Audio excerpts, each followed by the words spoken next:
Good afternoon and welcome back, everyone. My name is Younes Zangiabadi and I'm the Deputy Director of the Institute for Peace and Diplomacy.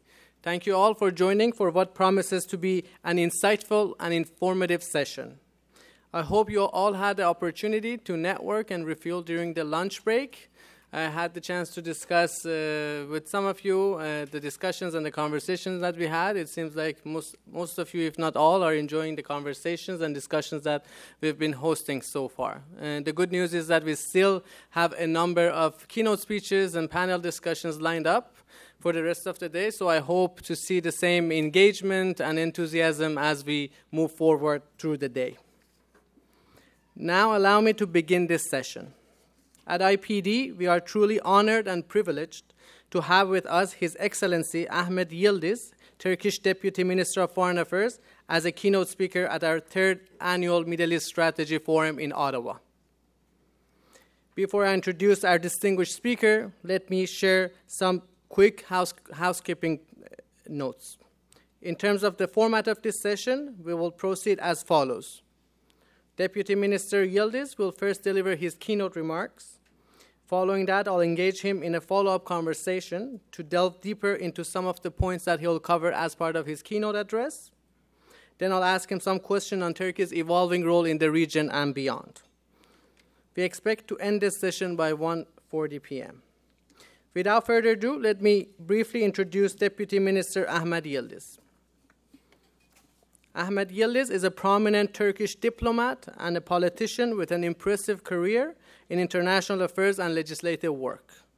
Currently, he serves as Turkish Deputy Minister of Foreign Affairs, spearheading Turkey's regional engagement in the Middle East and North Africa region. Before assuming this role, he served as the head of the Turkish delegation to the Parliamentary Assembly of the Council of Europe, a role he held from 2020 until June of 2023. In addition to this, Mr. Yildiz was also a member of the Grand National Assembly of Turkey and had been actively involved in the NATO Parliamentary Assembly at the same time. His work in these capacities highlight his commitment to fostering international collaboration and dialogue in the region and beyond. Prior to these roles, from July of 2018 to July of 2020, he served as the Deputy Chairman of the Committee on Foreign Affairs of the Grand National Assembly of Turkey. His tenure in this position showcases his expertise and leadership skills in shaping Turkey's foreign policy landscape and engagement strategy at both regional and international levels. With that, everyone, please join me in welcoming Deputy Minister Ahmet Yildiz to the podium to deliver his keynote remarks.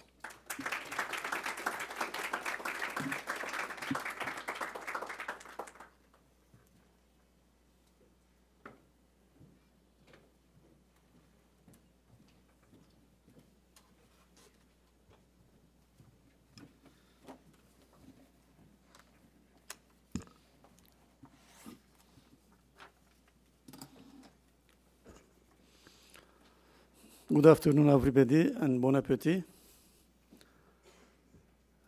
As Younes indicated in his kind words,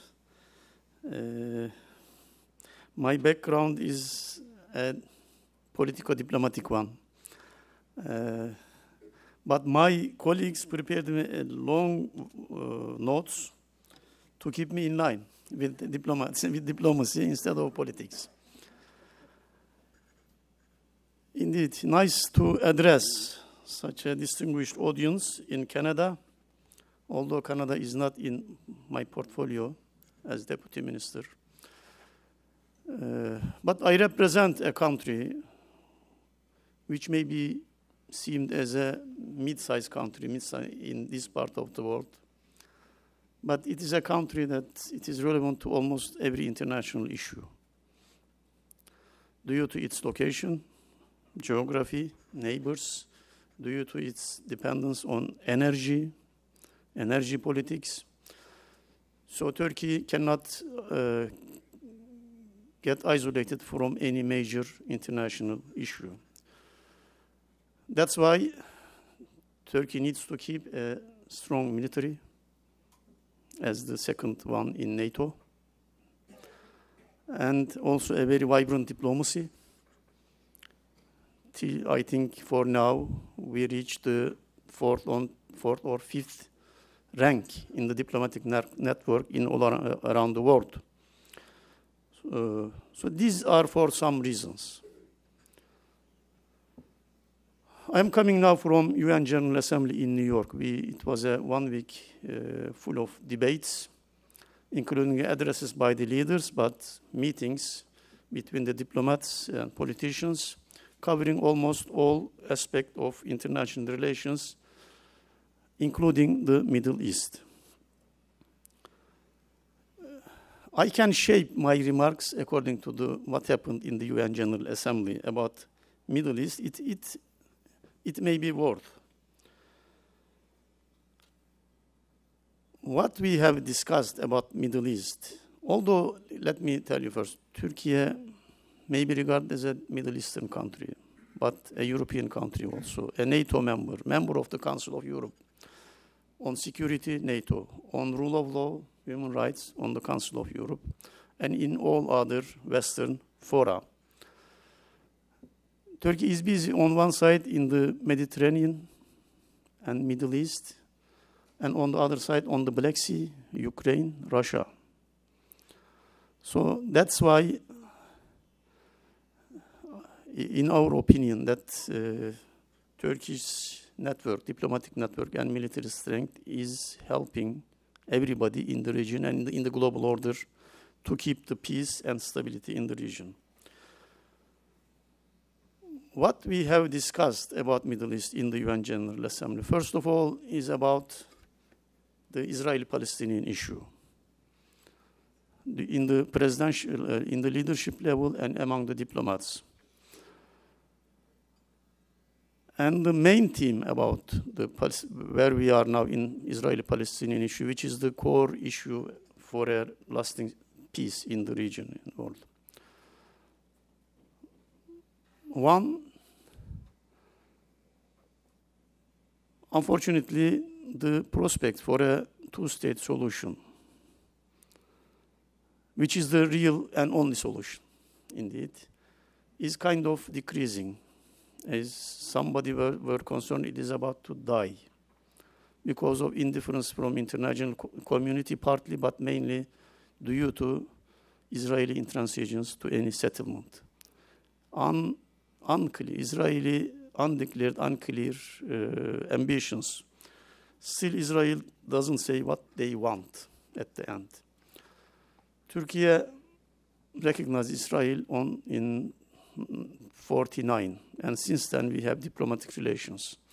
Our relations has ups and downs over the centuries, sometimes tensions, rhetoric, but sometimes we tried to mediate between the two sides. But one thing is clear for the international community, for huge majority of the international community, exception maybe one, two countries, the UN resolutions since 1948, which envisages two-state solution, is a must. And international community should keep eye on this. What does it mean? It means what Israel does now, unfortunately, increasing settlements, illegal settlements, demolition of Palestinian territory, houses, property, and also violation of the sanctity of Islam, Muslim, and Christian holy places. So this is a concern for the international community. And especially EU countries have invited everybody to emphasize the international position, which is the two-state solution. And Turkey supports this position of the international community. The other issue, of course, also in my portfolio is Syria. It was shocking that nobody declared any position, any interest about Syria in the UN General Assembly. There was no side event, there was no meeting, there was no debate about it. But Syria still remains the key issue in our neighborhood. Still, the danger of migration is there. Still, two superpowers are there. One is cooperating and supporting the brutal regime at the expense of everything, at the expense of the aspiration of the Syrian people for a legitimate and representative government. The other superpower there is supporting the terror organization, which is targeting Turkish territorial integrity and Turkish stability. On the other hand, Iran is there with its proxy powers. Turkey, from the beginning, always tried to persuade friends of Syria, especially NATO countries, Western powers, either to abort this crisis at the beginning or later to contain it through several measures like no-fly zone or safe zone, buffer zone, and also taking care of the migration within Syria. But unfortunately, we were not successful. I had the opportunity to attend the meetings in every level, especially presidential level. At that time, unfortunately, no Western leader were interested or were ready to take any responsibility about in Syria. What they say only was Turkey is doing a good job in harboring the migrants from Syria, in supporting them. But they didn't see what is coming. What is coming was Russian intervention. After the Russian deployment started in 2015, everything got worse. You know, Turkey and Russia came to a confrontation. Later, we developed a kind of deconfliction mechanism with Iran, Russia, and Syrian regime. It helped. Also, we developed a relationship, a deal with the EU about limiting the migration and burden sharing on this. It somehow helped for years, but still the danger is there. Now, the attention of Russia turned to Ukraine, the also Western world, rightfully. But still the risk of confrontation and escalation in Syria is there. Turkey is doing its best successfully to limit this risk and to keep Syria united till now.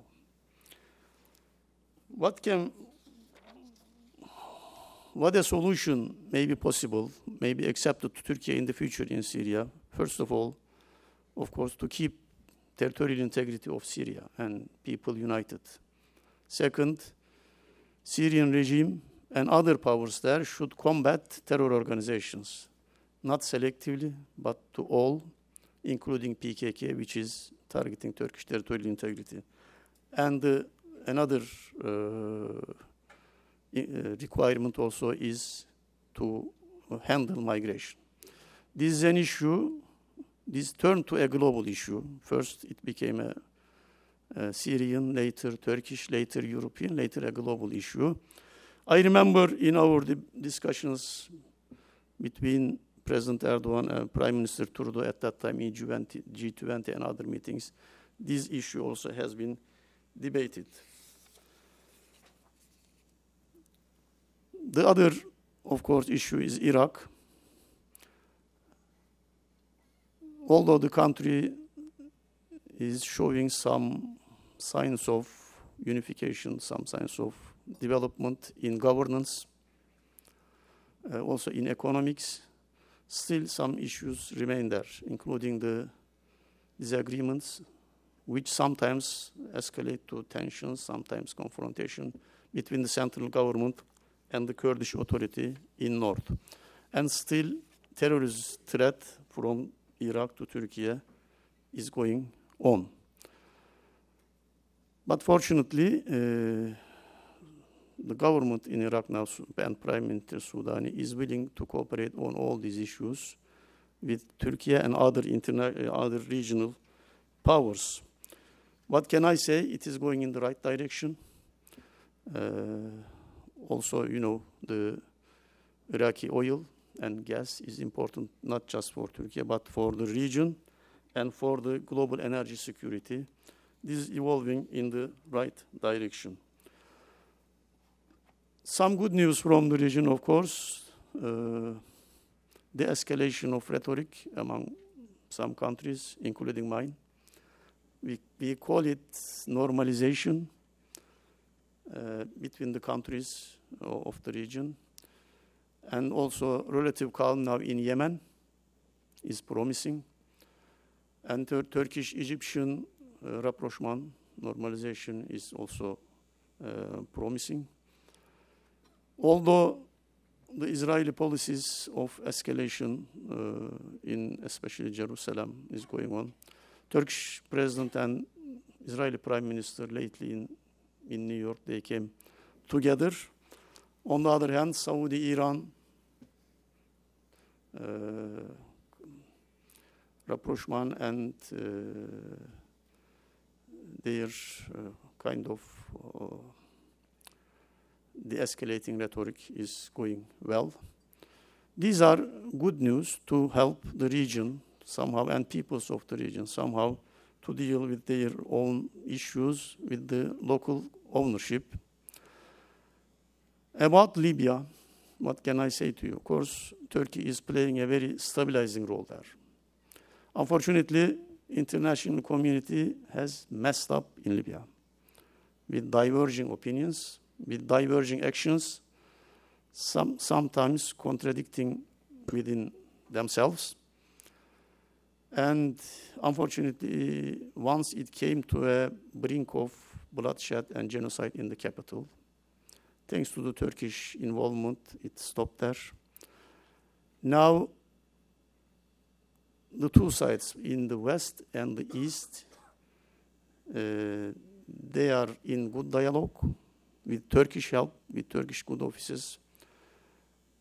And as Turkey, we are pressing on them for holding the elections, which after a long time, long years, will give the opportunity to Libyan people to handle their own issues, to have a representative government, and also to be a reliable interlocutor with other countries, because many countries are interfering with the Libyan affairs now. And unfortunately, the region also is somehow trying to cope with natural disasters, as you see in Libya. Turkey and Syria have undergone through a very severe earthquake. In Turkey, it destroyed almost 10 big cities totally, with around 60,000 casualties. In Syrian part, it is around 10,000 casualties. But it is a huge burden to cope, and we are grateful to the international community for their support in difficult times. As a diplomat, I can tell you that especially Turkish-Egyptian normalization will help a lot in the region. It will help in exploring the potential, both in economics and especially in peace, especially in Libya, in other parts of the Middle East.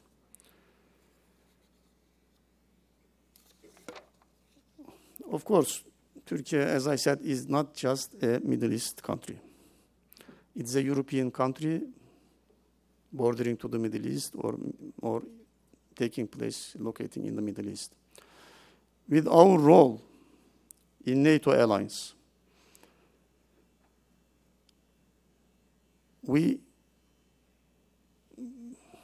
keep an eye on the Black Sea as guardian of the implementation of the Montreux Convention, which envisages the balance between riparian and non-riparian state in the Middle East. Now it became very important due to the Russian war of aggression on Ukraine.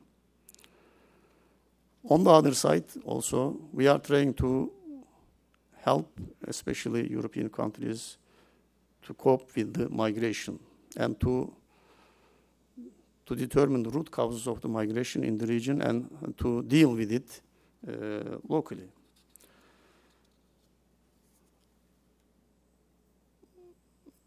In addition to that, many MENA countries, Middle Eastern and North African countries, look at Turkey as a model of development, especially in governance, rule of law, and democracy. And this role is becoming more and more visible year by year, not just in the Middle East, also in North Africa, but Africa itself. That's why we developed our network in Africa. We expanded it to a higher level, to a more qualified level. So with all this, I wish in the near future, Turkey and Canada can cooperate in the region, not in the Middle East, Africa, but one important area is also Central Asia, which is composed of 5 Turkic states. Since the partition of the Soviet Union at the beginning of the 90s, we tried to develop connectivity infrastructure with the Caspian and with the Middle East to give ourselves and to the international community somehow diversification of energy pipelines from Caspian to Mediterranean, and also to strengthen the statehood of these countries, independent of Russia and Iran. Somehow we are successful. That it is better to do it with the international community, with democratic countries. We always declared we are open to this with our allies, especially in NATO.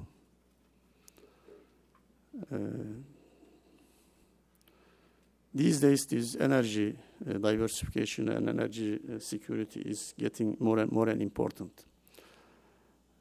And these connectivity projects help not just Turkey and other countries, including Balkan countries in our west and other countries in our east.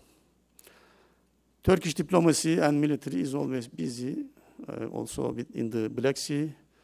Now it displays this role in a grain deal, which was tailored by Turkey's tremendous efforts together with the UN Secretary General.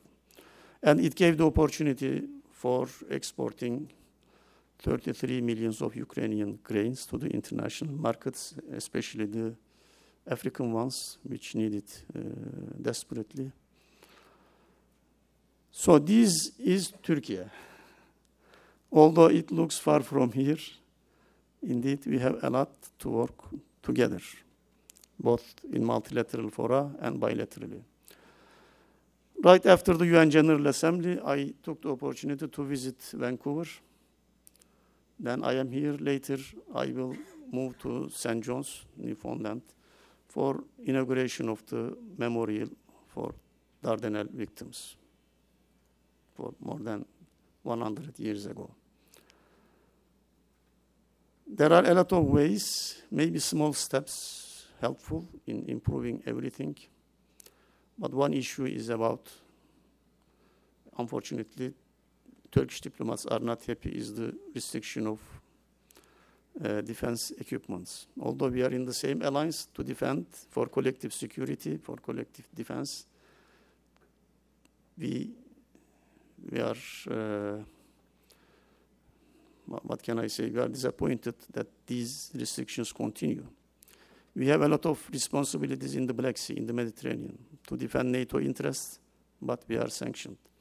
One small issue, one small step, which Turkish community and Canadian friends in Vancouver asked me to raise with the Canadian authorities, that Turkish Airlines want to make more flights to Vancouver, to Toronto, to Montreal.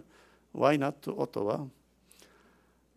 It is really needed for interaction, for people for more exposure to each other.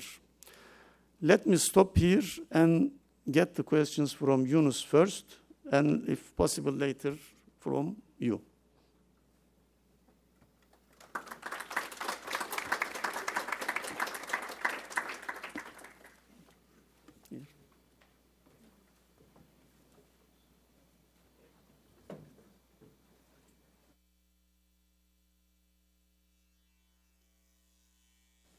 Thank you, Deputy Minister, for your insightful remarks. I personally appreciate you starting your remarks and ending that with the connection to Canada.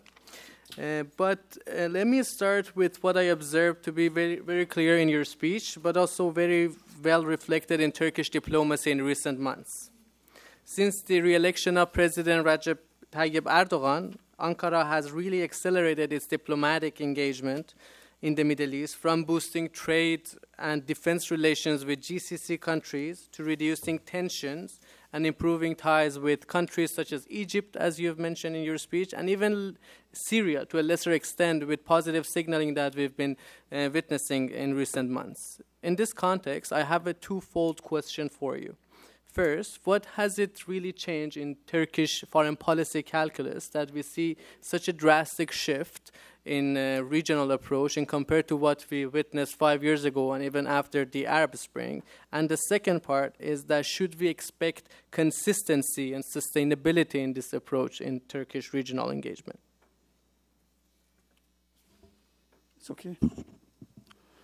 There is no specific reason.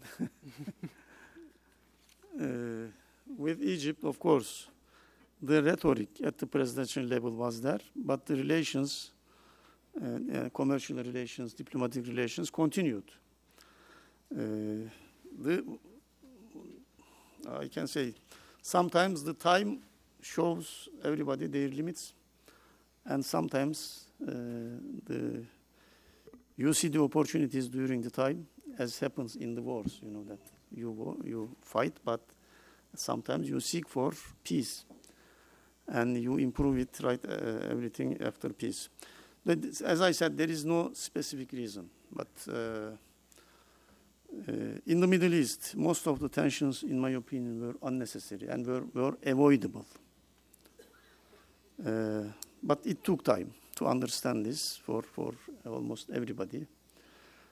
With Egypt, as I said, the relations indeed continued, the trade improved.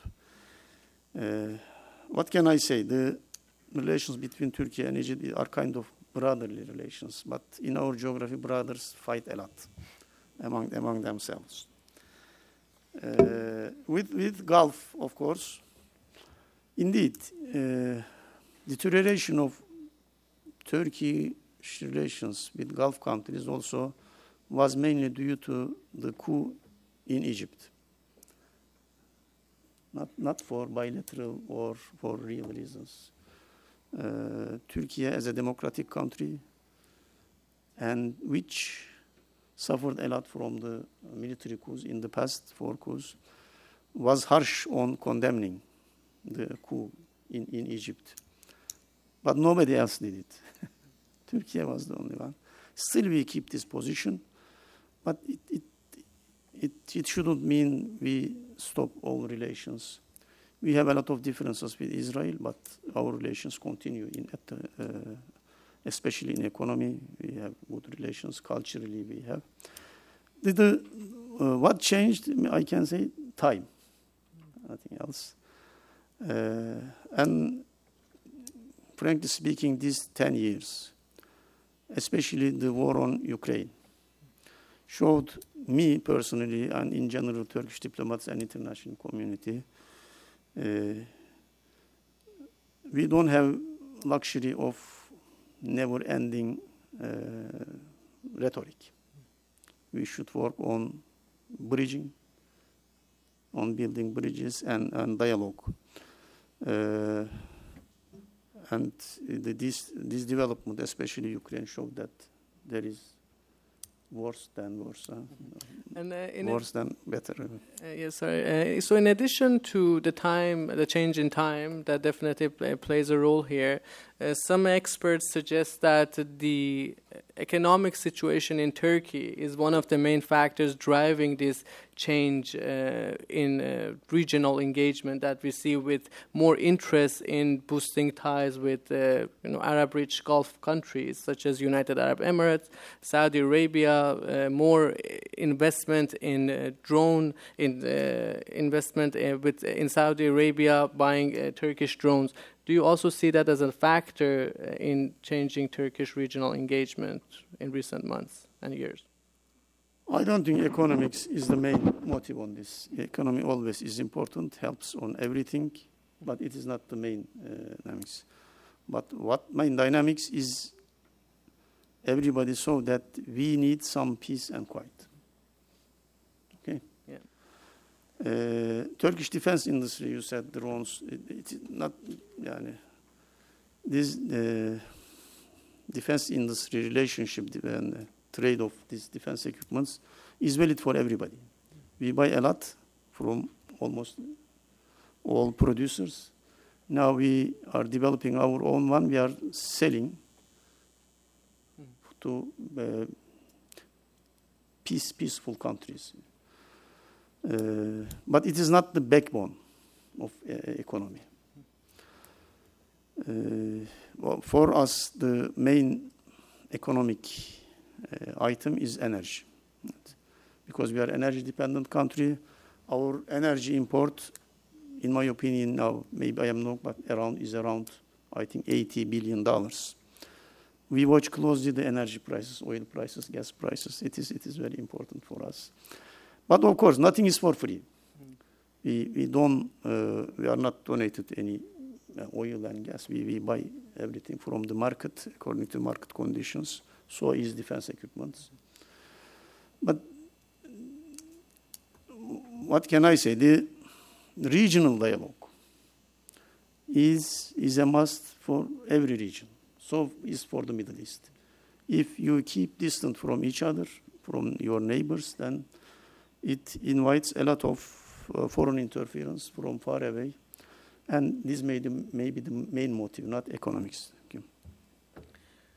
In your speech, you alluded to the unprecedented meeting that took place between Prime Minister Netanyahu and President Erdogan on the sideline of the UN General Assembly last week. And after the meeting, President Erdogan voiced support for the Biden initiative to normalize relations between Israel and Saudi Arabia, and also spoke about the need for cooperation with Israel in energy drilling. But in your speech, you mentioned that Turkey is still not happy with the fact that the efforts to have two-state solution is not really moving, and Turkey is also not happy with this settlements that continue to be built in Palestinian territories. So how do you think that support for a normalization of relations between Israel and Saudi Arabia can address those issues? Do you see a possibility of those issues to be addressed? These are the basics of any solution on Palestine. These are not invention of Turkey, but as I said, that most of the international community, I believe Saudi Arabia as one of the core defenders of the right Palestinian causes, which was enshrined in UN resolutions, will not make any deal at the expense of these basics, Palestinian people. But there are some rooms between Israel and Palestine, somehow to exchange something. But at the end, it should not be at the expense of the basic two-state solution. You know that some other countries made some deals with Israel, including some of our brothers in the Gulf. But in practice, it should not harm, and it didn't harm till now, these basics. Turkey and Israel, as Turkish people, especially from people to people, we have kind of good emotions from the past. We had quite a big Jewish community in Turkey. They now migrated, most of them. but historically, Turks were the somehow protectors of the Jews from Inquisition in European countries. They were harbored in the Ottoman territories. They were invited there several times. But our position is not about this. It's about the practice of the Israeli state, especially this government, Netanyahu government. Whenever they came, they act against these basic parameters. Now they are doing, but it doesn't mean we stop everything. I really don't know what they talked in their meeting, but certainly energy should be one of it. Before this meeting, some Israeli media has written about it. In that Israelis having a lot of energy cooperation with Egypt. And now they are thinking how to somehow export this gas to Turkey or through Turkey to Europe, which seemed to be the best way in the Mediterranean. Before, some other routes have been tried, have been propagated, but they were not worthwhile. So this interdependence in the future may help also somehow tailor these peace initiatives. I don't want to talk about Israeli domestic issues. It is another issue these days between the government and opposition and the people. But it is another issue.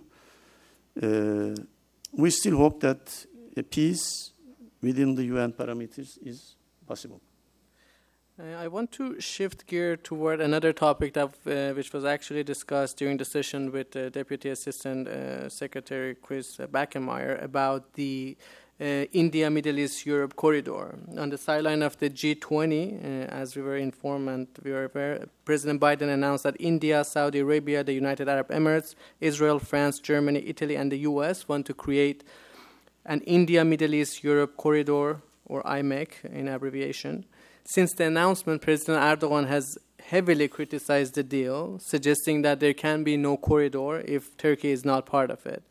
Last week, Financial Times also reported that Turkey is in intense negotiations, quote unquote, with regional partners over its alternative corridor to IMEC. Can you tell us a bit more about why Turkey is against this corridor and what is Turkey's alternative plan? This so-called Turkish-Iraqi development road is not a new one. It was debated when I was Consul General then in Mosul in 2009, 10, 11.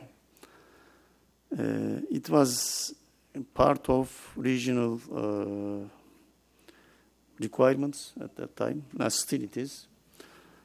And indeed, as I said, everybody declares some corridors these days, but it should be realistic. What we did to connect Turkey and Europe to Caspian countries and the Central Asia was some railway projects, harbor projects, land routes, and others. And we built this pipeline from Azerbaijan to Mediterranean port, crossing through Georgia. They are real ones, and they will be complemented with some other projects.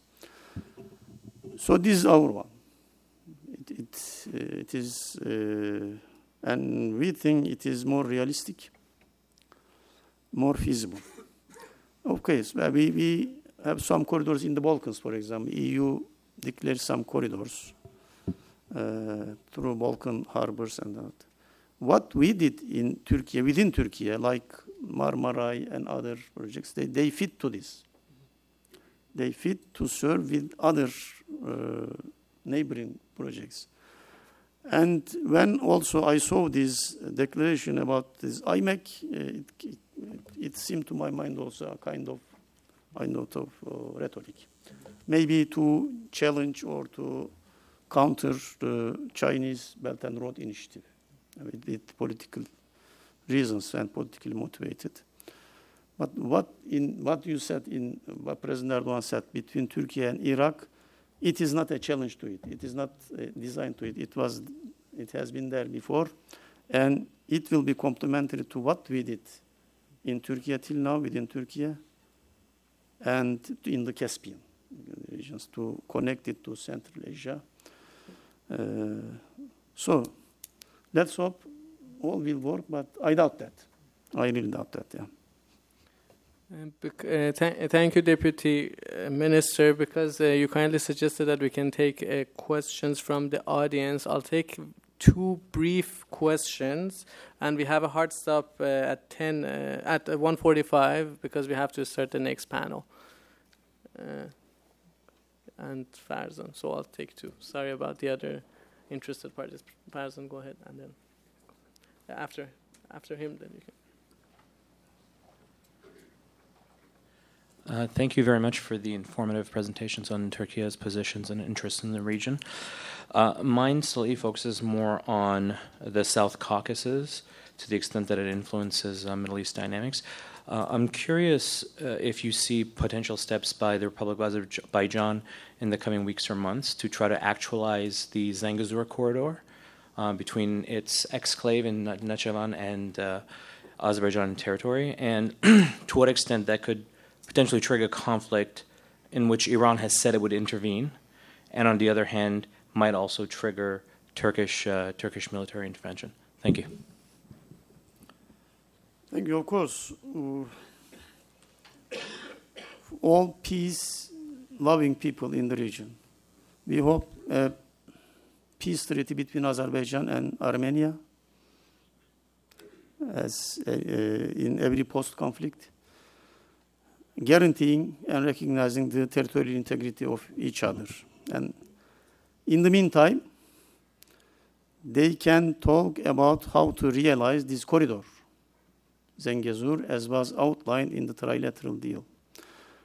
It will be part of these all connectivity projects. And of course, it will restore high confidence between the two sides in the region. Iran has no reason to be concerned about this. If they are, it is kind of paranoia, okay? So because the territorial integrity of countries are there, these corridors are just to help interaction between the territories of Azerbaijan. Vice versa, the Lachin corridor is under discussion now. It can serve as a link between Karabakh and Armenia, but on the fact that it is an Azerbaijani territory. So the foundation of peace is there, and these days we are hearing good news that all sides coming to the realistic and the only way of making the peace treaty. These projects, of course, is important for Turkey also.